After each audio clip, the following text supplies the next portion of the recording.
आदरणीय राजीव जैन जी और इस आज कार्यक्रम को उसमें मोदी जी का जो संदेश है एडवांस पहुंच चुके हैं। जोरदार तालियां लाल सिंह सैनी।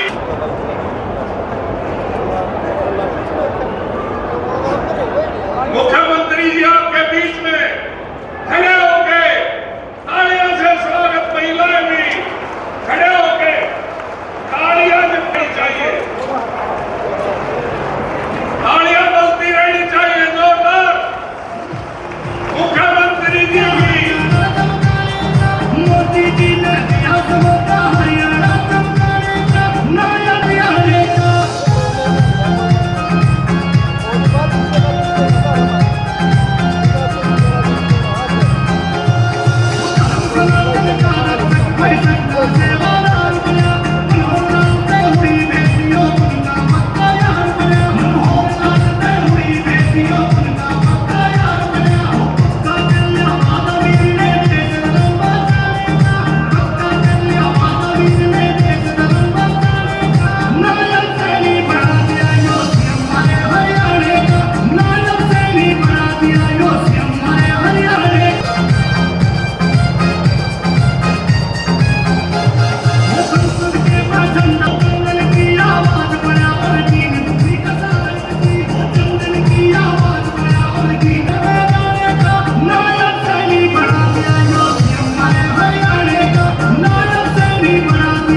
अभिवादन में स्वागत करता हूं।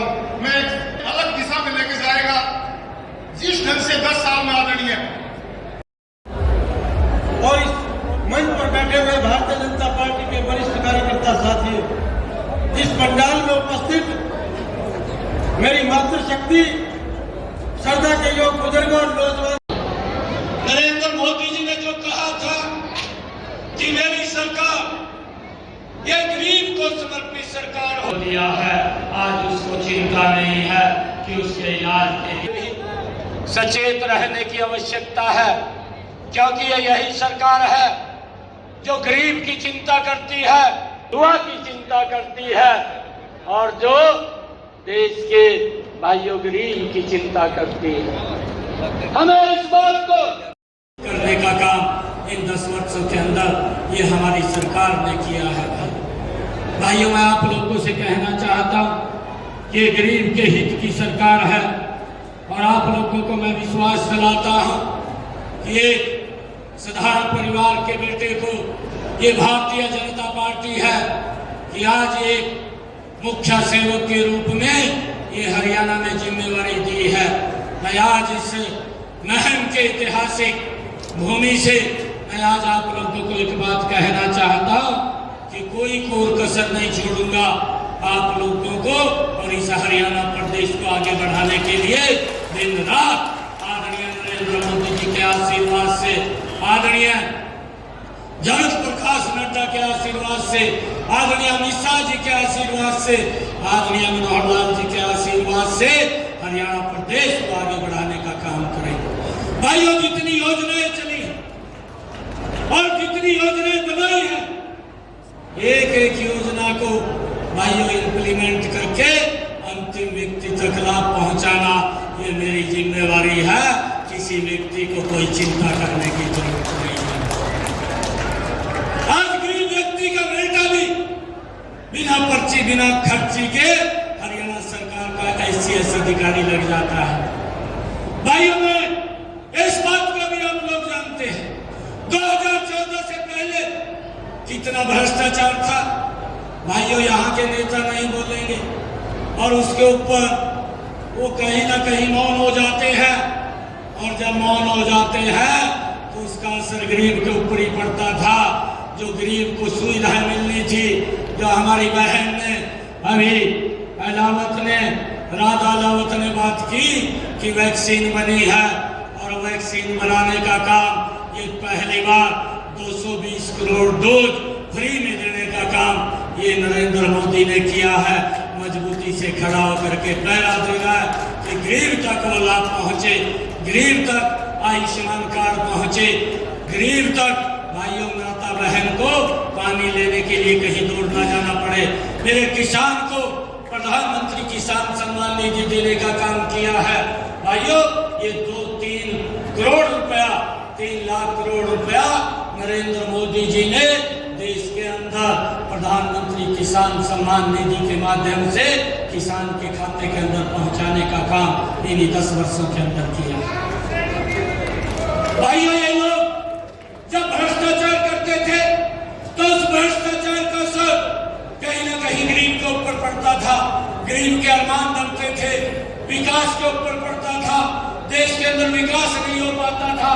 आज सड़कों का जाल बिछा है, आज रेलवे कनेक्टिविटी तेज हुई है, वंदे भारत जैसी ट्रेन आई है, आज नए एयरपोर्ट बने हैं, आज किसानों को यूरिया और DAP के ऊपर सब्सिडी देने का काम बड़ी मात्रा के अंदर अगर कोई कर रहा है तो नरेंद्र मोदी की सरकार कर रही है।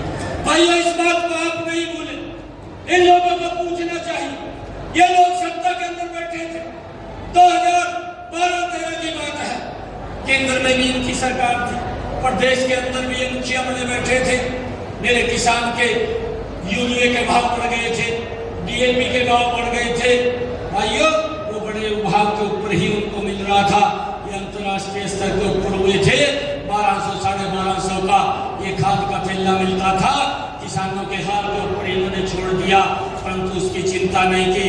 आज भी 2024 के अंदर, ये 22 के अंदर इस यूरिया और DAP के खाद के भाव फिर दुगने हुए हैं अंतर्राष्ट्रीय स्तर के ऊपर। परंतु नरेंद्र मोदी की सरकार दिल्ली के अंदर बैठी थी, किसान हित की बैठी थी। उन्होंने कहा कि इसके ऊपर जितना भी खर्चा है वो हमारी सरकार देगी, किसान को कोई 1-5 पैसा महंगा लेने की जरूरत नहीं है। उतने ही नहीं, 1200 साढ़े 1200 के अंदर ही उसको DAP खाद का थैला और यूरिया का थैला उतने के अंदर ही उपलब्ध हो रहा, उसके ऊपर कोई रेट बढ़ाने का काम नहीं किया।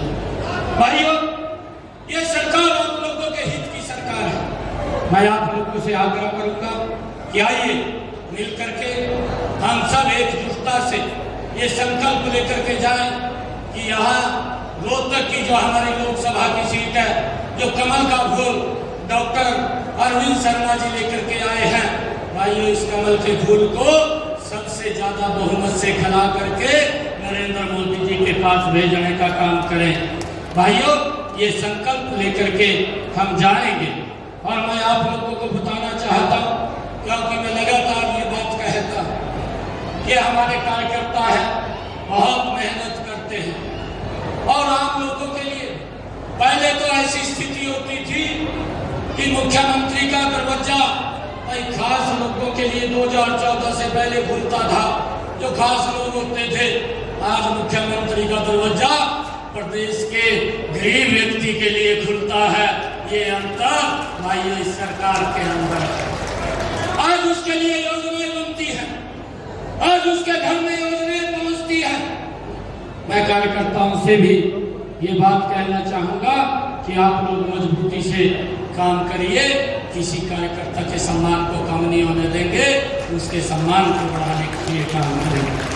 आप सब मिलकर के भाइयों संकल्प लेकर के जाएंगे, इस ऐतिहासिक भूमि से लेकर के जाएंगे कि हमने यहाँ से, आप लोग तो कह रहे थे 2 लाख, परंतु मैं आप लोगों से आग्रह ये करता हूँ कि हरियाणा के अंदर 10 जो हमारी लोकसभा सीटें हैं, 10 की 10 लोकसभा सीटों में से नंबर 1 के ऊपर ये रोहतक की लोकसभा की सीट आनी चाहिए। और ये सबसे ज्यादा बहुमत से ये कमल का फूल खिलना चाहिए। बाकी की जिम्मेवारी मेरे ऊपर छोड़ दो भाई। आप कभी भी मेरे से बात करेंगे, कभी भी मिलेंगे, मैं 24 घंटे आप लोगों के बीच में हूँ, क्योंकि अभी तो कोड ऑफ कंडक्ट लगा हुआ है, मैं ज़्यादा नहीं बोल पाता। परंतु आप लोगों को आश्वस्त करता हूँ, 4 तारीख के बाद हरियाणा प्रदेश को जो मनोहर लाल जी ने एक दिशा दी है, उस दिशा को एक गति के साथ आगे बढ़ाने का काम ये आपका भाई करेगा। आप सबका बहुत बहुत धन्यवाद।